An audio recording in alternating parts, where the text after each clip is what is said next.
ആകുന്നത് ഏതുകൊണ്ടാണെന്നറിയോ? ലോകത്തിലെ ഏറ്റവും വലിയ അത്ഭുതമായി ഖുർആൻ മാറാനുള്ള കാരണമെന്താ? ഞാനൊന്ന് ചോദിച്ചോട്ടെ, മറ്റൊന്നും നിങ്ങൾ തെറ്റിദ്ധരിക്കരുത്. ഈ ലോകത്തിൽ നിന്ന് നിലവിൽ നിൽക്കുന്ന പ്രബലമായ പല സമുദായങ്ങളുമുണ്ട്. ക്രിസ്തീയ സമൂഹമുണ്ട്, ഹൈന്ദവ സമൂഹമുണ്ട്, ഇസ്ലാമിക സമൂഹമുണ്ട്. ഞാനൊന്ന് ചോദിച്ചു കൊള്ളട്ടെ, ഈ ലോകത്ത് നിലവിൽ നിൽക്കുന്ന ക്രിസ്തീയ സമൂഹത്തിന്റെ ആദർശ ഗ്രന്ഥമായ ബൈബിളുകൾ മുഴുവനും ക്രോഡീകരിക്കപ്പെട്ട ബൈബിളുകൾ, ലോകത്ത് മുഴുവനുമുള്ള മുഴുവൻ ബൈബിളുകളും എടുത്തുകൊണ്ടുവന്ന് ഈ വേളാവൂർ ഇസ്ലാമിക് സെന്ററിന്റെ ഈ പള്ളിയുടെ മുന്നിൽ കൊണ്ടുവന്ന് വെക്കുക. എന്നിട്ട് ആ ബൈബിൾ മുഴുവനും കത്തിക്കരിച്ച് ചാമ്പലാക്കുക. ലോകത്ത് പിന്നീട് ഒരു ബൈബിളിന്റെ കൈയെടുത്ത് പ്രതി പോലും ലോകത്ത് കാണാനില്ല. ആ ബൈബിളുകൾ മുഴുവനും കത്തിക്കരിച്ച് ചാമ്പലായി കഴിഞ്ഞാൽ പിന്നീട് ബൈബിളിന് പുനരവതാരമില്ല. കാരണം ബൈബിൾ മുഴുവനും ഹൃദയസ്ഥമാക്കപ്പെട്ട ഒരു ക്രിസ്തീയ പണ്ഡിതനെ കുറിച്ച് ലോകത്ത് ചർച്ച ചെയ്യപ്പെട്ടിട്ടില്ല. ലോകത്തുള്ള മറ്റു മുഴുവൻ വേദങ്ങളും, ഏതൊക്കെ വേദങ്ങളുണ്ടോ ആ വേദങ്ങൾ മുഴുവനും ഈ പള്ളിയുടെ മുറ്റത്ത് കൊണ്ടുവന്ന് അത് മുഴുവനും കത്തിക്കരിച്ച് ചാമ്പലാക്കി വെണ്ണീറാക്കിയിട്ട് സമുദ്രത്തിലേക്ക് വലിച്ചെറിഞ്ഞാൽ പോലും അതിനൊന്നും ഈ ലോകത്ത് പുനർജന്മമില്ല എങ്കിൽ മറ്റുള്ള ഒരു വേദങ്ങളും പൂർണ്ണമായി മനഃപ്പാടമാക്കിയ ഒരു പണ്ഡിതനെ കുറിച്ചും ചർച്ച ചെയ്യാൻ കഴിയില്ല എങ്കിൽ ഞാനൊന്ന് ചോദിച്ചോട്ടെ, ഇതൊരു അവകാശവാദമാണെന്ന് തന്നെ കരുതിയാലും ശരി, ഞാനൊന്ന് ചോദിച്ചു കൊള്ളട്ടെ, ലോകത്തുള്ള മുഴുവൻ മുസ്ഹഫുകളും ഖുർആനും എടുത്തുകൊണ്ടുവന്ന് ഈ പള്ളിയുടെ മുറ്റത്ത് കൊണ്ടുവന്ന് കൂട്ടിയിട്ടിട്ട് ആ ഖുർആൻ മുഴുവനും കത്തിക്കരിച്ച് ചാമ്പലാക്കി ആ ചാമ്പലാക്കി കിട്ടുന്ന വെണ്ണീർ മുഴുവനും ലോകത്തിലെ ഏറ്റവും പ്രധാനപ്പെട്ട മഹാസമുദ്രമായ 16,52,50,000 ചതുരശ്ര കിലോമീറ്റർ ഉപരിതല വിസ്തീർണമുള്ള പസഫിക് മഹാസമുദ്രത്തിന്റെ ഏറ്റവും താഴ്ഭാഗമുള്ള ലോകത്തിലെ ഏറ്റവും താഴ്ചയുള്ള ഭാഗമായ 11,122 മീറ്റർ താഴ്ചയിൽ കിടക്കുന്ന മരിയാന ട്രഞ്ച് എന്ന പസഫിക് മഹാസമുദ്രത്തിന്റെ ഏറ്റവും താഴ്ചയുള്ള ഭാഗത്തേക്ക്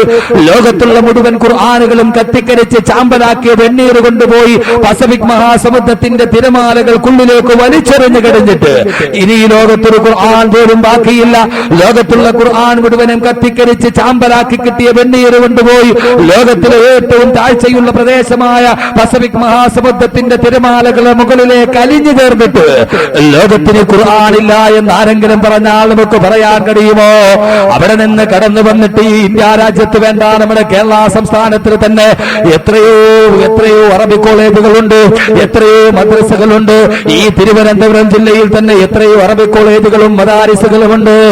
ഈ വിനീതനും ഇവിടുത്തെ ഇമാമായ സഫറുല്ലാഹ് മൗലവി അടക്കമുള്ള ആളുകൾ കിൽമിന്റെ പൊൻവെളിച്ചത്തിലേക്ക് ആനയിച്ച പൂന്തറ ഹിദായത്തുൽ ഇസ്ലാം അറബി കോളേജ് അടക്കമുള്ള എത്രയോ ദീനി മദാരിസുകളുണ്ട്. അവിടെ പരിശുദ്ധമായ ഖുർആൻ മനഃപ്പാഠമാക്കുന്ന ഹിഫ്ളുൽ ഖുർആന്റെ വിഭാഗത്തിലേക്ക് കടന്നു ചെന്നിട്ട് 5 വയസ്സ് പോലും തികയാത്ത, വേണ്ട 8 വയസ്സ് പോലും തികയാത്ത ഖുർആൻ മനഃപ്പാഠമാക്കുന്ന പിഞ്ചുബാലന്മാരെ നിർത്തിയിട്ട് ഖുർആൻ ഓതു മക്കളെ എന്ന് പറഞ്ഞു കഴിയുമ്പോ ബിസ്മില്ലാഹിർ റഹ്മാനിർ റഹീം അലിഫ് ലാം മീം ദാലികൽ കിതാബു ലാ റൈബ ഫീഹി ഹുദൽ ലിൽ മുത്തഖീൻ. ആ പിഞ്ചുബാലന്മാരുടെ മനസ്സിന്റെ ഉള്ളിൽ തങ്കലിപികളിൽ കൊത്തിവെച്ചിരിക്കുന്നത് പോലെ പരിശുദ്ധ ഖുർആൻ ആദ്യം മുതൽ അവസാനം വരെക്കുള്ള ഔദു ബിറബ്ബിന്നാസ് മലിക്കിന്നാസ് ഇലാഹിന്നാസ് മിൻ ശർറിൽ വസ്വാസിൽ ഖന്നാസ് അല്ലദീ യുവസ്വിസു ഫീ സുദൂരിന്നാസ് മിനൽ ജിന്നതി വന്നാസ്. ഖുർആൻ ആദ്യം മുതൽ അവസാനം വരെ പിഞ്ചുബാലന്മാരുടെ മനസ്സുകളിൽ പോലും ഖുർആൻ ജീവിക്കുന്നുവെന്ന് ലോകത്തെ ആരൊക്കെ തകർത്ത് തരിപ്പണമാക്കിയാൽ എന്താ? എന്റെ പ്രിയപ്പെട്ട സഹോദരങ്ങളെ, ഗ്വാണ്ടനാമോയുടെ തടവറയിൽ പാവപ്പെട്ട മുസ്ലിമീങ്ങളെ കൊണ്ട് ഖുർആൻ പിച്ച് ചിന്തിച്ചാൽ എന്താ? ലോകത്തുള്ള മനുഷ്യരുടെ മനസ്സുകളിൽ ഉല്ലേഖനം ചെയ്യപ്പെട്ട വിശുദ്ധ ഖുർആൻ ആരൊക്കെ നശിപ്പിക്കാൻ മെനക്കെട്ടാലും ഈ ലോകത്തിന്റെ അവസാനം വരെ ഈ ലോകത്തിന്റെ അസ്തിത്വമായി നിലനിൽക്കുന്ന വിശുദ്ധമായ ഖുർആൻ, ആ ഖുർആനാണ് ലോകത്തിലെ ഏറ്റവും വലിയ അത്ഭുതം എന്ന് പറഞ്ഞാൽ. ആ ഖുർആനുമായ ചർച്ചയിലേക്ക് നമുക്ക് കടന്നു പോകാം.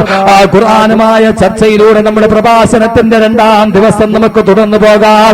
അതിനു മുമ്പ് ഖുർആന്റെ ചർച്ചയിലേക്ക് കടക്കുമ്പോ ഇമാം ബൂസൂരിയുടെ വാക്കുകൾ കടമെടുത്തിട്ട് നമുക്ക് പറയാം, ഖുർആൻ പറഞ്ഞു തീർക്കാൻ കഴിയാത്ത സുവിശേഷമാ അല്ലാഹു സുബ്ഹാനഹു വ തആല ഭൂലോകത്തിൽ നൽകിയ ഏറ്റവും വലിയ വരദാനം.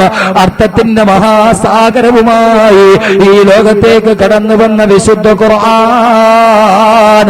ആ ഖുർആനുമായി ബന്ധപ്പെട്ട ചർച്ച ഒരു പ്രഭാഷകനും അത് പറഞ്ഞു തീർക്കാൻ സാധ്യമല്ല, ഒരെഴുത്തുകാരനും എഴുത്തി തീർക്കാൻ കഴിയാത്ത രീതിയിൽ അർത്ഥത്തിന്റെ അനന്ത വിശാലമായ മഹാസാഗര പോലെ പരന്നു കിടക്കുന്ന വിശുദ്ധ ഖുർആൻ. ഇമാം ബൂസൂരിയുടെ വാക്കുകൾ നമുക്ക് കടമെടുക്കാം. ഇമാം ബൂസൂരി അല്ലാഹു അങ്ങേക്ക് അനുഗ്രഹം ചെയ്യട്ടെ. പരിശുദ്ധ ഖുർആനിനെ കുറിച്ച് ഇമാം ബൂസൂരി പറയുന്നു, ജൽബഗീരി ഫീ മദദി വഫൗഖ ജൗഹരിഹി ഫിൽ ഹുസ്നി വൽ ഖിയമി ولا تعد ولا تحصى جانبها ولا تصام على الإقفار بالسمي. ഇമാം ബൂസൂരി പറയുന്നു, ആ ഖുർആനിന്റെ അർത്ഥസമ്പുഷ്ടത, ആ ഖുർആന്റെ അർത്ഥവിശാലത, അർത്ഥദ്യോതകമായ ആശയ സമ്പുഷ്ടമായ ആശയങ്ങളുമായി മനുഷ്യന്റെ ഹൃദയത്തോട് വിനിമയം നടത്തുന്ന വിശുദ്ധ ഖുർആൻ ലഹാ മആനിൻ കമൗജിൽ ബഹരി, കടലിലെ അടങ്ങാത്ത തിരമാല പോലെ പ്രവൃത്ത വിശാലമാണ് വിശുദ്ധ ഖുർആൻ. ഇമാം ബൂസൂരി അങ്ങേക്ക് അല്ലാഹു അനുഗ്രഹം ചെയ്യട്ടെ. ഇമാം ബൂസൂരി പറഞ്ഞു, ലഹാ മആനിൻ കമൗജിൽ ബഹരി, കടലിലെ അടങ്ങാത്ത അടമുറിയാത്ത തിരമാലയുടെ പ്രവാഹം പോലെയാണ് ഖുർആന്റെ അർത്ഥസമ്പുഷ്ടത. ആ ഖുർആനുമായി ബന്ധപ്പെട്ട ചർച്ചകളിലേക്ക് നമുക്ക് കടന്നു പോകാം. അല്ലാഹു സുബ്ഹാനഹു വ തആല മനസ്സിലാക്കാൻ അമൽ ചെയ്യാൻ അല്ലാഹു സുബ്ഹാനഹു വ തആല തൗഫീഖ് നൽകി അനുഗ്രഹിക്കുമാറാകട്ടെ. സഹോദരങ്ങളെ, എന്താണ് ഖുർആൻ?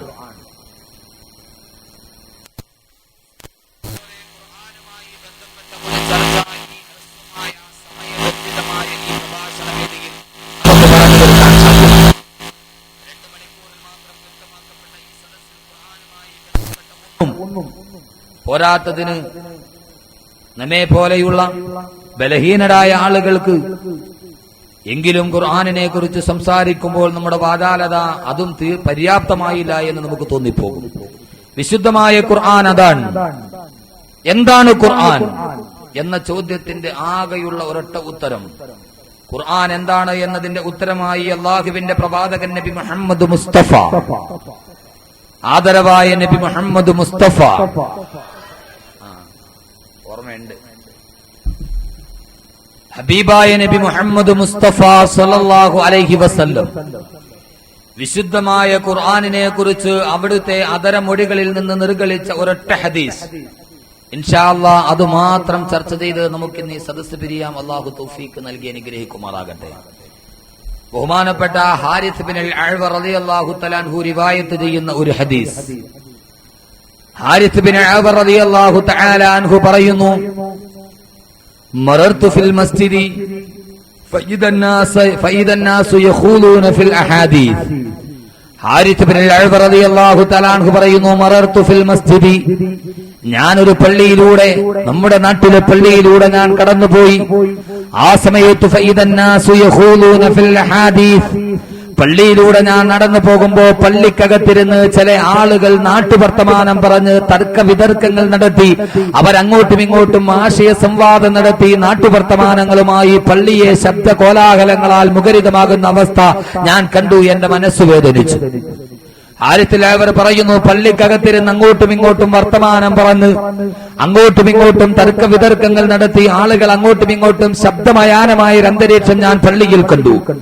എനിക്ക് മനസ്സിലായി, ഇതൊരു ആശാവഹമായ സംഭവമല്ല. അള്ളാഹുവിന്റെ പള്ളിയുടെ പവിത്രതയെ പോലും കളങ്കപ്പെടുത്തുന്ന രീതിയിൽ ആളുകൾ സംസാരിക്കുന്നു. ഇതൊരു വല്ലാത്ത ഫിത്നയാണ്, ഇതൊരു വല്ലാത്ത ഫിത്നയാണ്. ബഹുമാനപ്പെട്ട പ്രവാചകൻ നബി മുഹമ്മദ് മുസ്തഫ സല്ലല്ലാഹു അലൈഹി വസല്ലമയുടെ പള്ളികളിൽ ആളുകൾ പോലും ശബ്ദമുയർത്തി സംസാരിക്കുന്നത് കണ്ടപ്പോ ഹാരിസ് ബിൻ അൽ-അഅ്വ റളിയല്ലാഹു തആല അൻഹു പറയുന്നു, ഞാൻ നേരെ ബഹുമാനപ്പെട്ട അലി ഇബ്നു അബീ ത്വാലിബ് റളിയല്ലാഹു തആല അൻഹുവിന്റെ അടുക്കലെത്തി. അല്ലാഹുവിന്റെ പ്രവാചകന്റെ വഫാത്തിന് ശേഷമുള്ള സംഭവമാണ്. ഞാൻ നേരെ എന്റെ പ്രിയപ്പെട്ട ഹബീബായ അല്ലാഹുവിന്റെ പ്രവാചകന്റെ അനന്തരവനായ അലി ഇബ്നു അബീ ത്വാലിബ് റളിയല്ലാഹു തആല തആലാൻഹുവിന്റെ അടുക്കലെത്തി. അലി റളിയല്ലാഹു തആലാൻഹുവിനോട് ഞാൻ വിവരം പറഞ്ഞു. ആ സമയത്ത് അലി ഇബ്നു അബീ താലിബിനോട് ചോദിച്ചു, അവഖദു ഫഅലൂഹാ, അവരെങ്ങനെ ചെയ്യുന്നത് നീ കണ്ടുപോയോ? അല്ലാഹുവിന്റെ പ്രവാചകന്റെ പള്ളിയിൽ ആശാവഹമല്ലാതെ ശബ്ദകോലാഹലങ്ങൾ ഉയർത്തുന്ന ഒരു സമൂഹത്തെ നീ കണ്ടോ? അവരെങ്ങനെ പ്രവർത്തിക്കുന്നത് കണ്ടോ എന്ന് ആശ്ചര്യാതിരേകത്തോടെ അലി ഇബ്നു അബീ താലിബ് ചോദിക്കുമ്പോ ഹാരിസ് ഇബ്നു അൽഅവർ പറയുന്നു, നഅം, അതെ, ഞാനിത് കണ്ടിട്ടാണ് അങ്ങയുടെ അടുക്കലൂടെ വരുന്നത്. ബഹുമാനപ്പെട്ട അലി ഇബ്നു അബീ താലിബ് റളിയല്ലാഹു തആല അൻഹു പറയുന്നു, നീ കേട്ടിട്ടുണ്ടോ? ഇന്നി സമീഅതു റസൂലല്ലാഹി സ്വല്ലല്ലാഹു അലൈഹി വസല്ലം, അല്ലാഹുവിന്റെ പ്രവാചകൻ പറയുന്നതായി ഞാൻ കേട്ടു. അല്ലാഹുവിന്റെ പ്രവാചകൻ ഒരിക്കൽ പറയുന്നത് ഞാൻ കേട്ടു, സതകൂനു ബഅദീ ഫിത്നത്തുൻ, എനിക്ക് ശേഷം ഒരു വലിയ ഫിത്ന ലോകത്ത് സംഭവിക്കാൻ പോവുകയാ. എനിക്ക് ശേഷം ഈ ലോകത്തൊരു വലിയ ഫിത്ന സംഭവിക്കാൻ പോവുകയാണ്. ഒരു വലിയ വിനാശം വരാനിരിക്കുന്ന കാർമേഘം ഞാൻ മുൻകൂട്ടി കാണുന്നു എന്ന് ഹബീബായ നബി മുഹമ്മദ് മുസ്തഫ.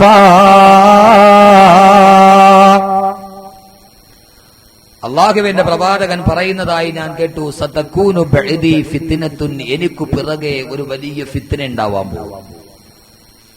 എനിക്ക് പിറകെ ഒരു വലിയ ആപത്തുണ്ടാവാൻ പോകുന്നു. എന്താണ് ആപത്ത്? അല്ലാഹുവിന്റെ പ്രവാചകന്റെ അനുയായികളായ മുസ്ലിമീങ്ങൾ തമ്മിലുള്ള അഭിപ്രായ വ്യത്യാസം, അല്ലാഹുവിന്റെ പ്രവാചകന്റെ പ്രിയപ്പെട്ട അനുയായികൾ തമ്മിലുള്ള അഭിപ്രായ ഭിന്നത, ആ ഭിന്നത ലോകത്ത് സംഭവിക്കാൻ പോകുന്ന ഏറ്റവും വലിയ വിപത്താണ് എന്ന് ഹബീബായ നബി മുഹമ്മദ് മുസ്തഫ.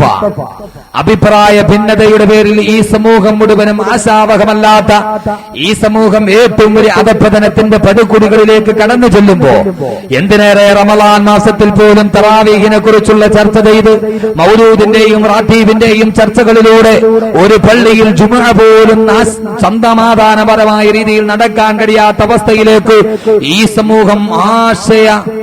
സമൂഹം അഭിപ്രായ ഭിന്നതയിലേക്ക് കടന്നു പോകുന്നത് എനിക്ക് പിറകെ വരാനിരിക്കുന്ന ഏറ്റവും വലിയ ഫിത്നയാണെന്ന് ഹബീബായ നബി മുഹമ്മദ് മുസ്തഫ. അഭിപ്രായ ഭിന്നത, അല്ലാഹുവിന്റെ പ്രവാചകന്റെ പ്രിയപ്പെട്ട അനുയായികൾ നിസ്സാരപരമായ ശാഖാപരമായ കാര്യങ്ങളുടെ പേരിൽ ഉണ്ടാകുന്ന അഭിപ്രായ ഭിന്നത, ആ ഭിന്നത ഒരു നാടിന്റെ തന്നെ സമാധാന അന്തരീക്ഷം കടത്തുന്ന അവസ്ഥയിലേക്ക് എത്തുക, കെടുത്തുന്ന അവസ്ഥയിലേക്ക് എത്തുക. ആ സമയത്ത് അല്ലാഹുവിന്റെ പ്രവാചകനോട് ഞങ്ങൾ ചോദിച്ചു പോയി, മൽ മഖ്റജു മിൻഹാ യാ റസൂലല്ലാഹ്,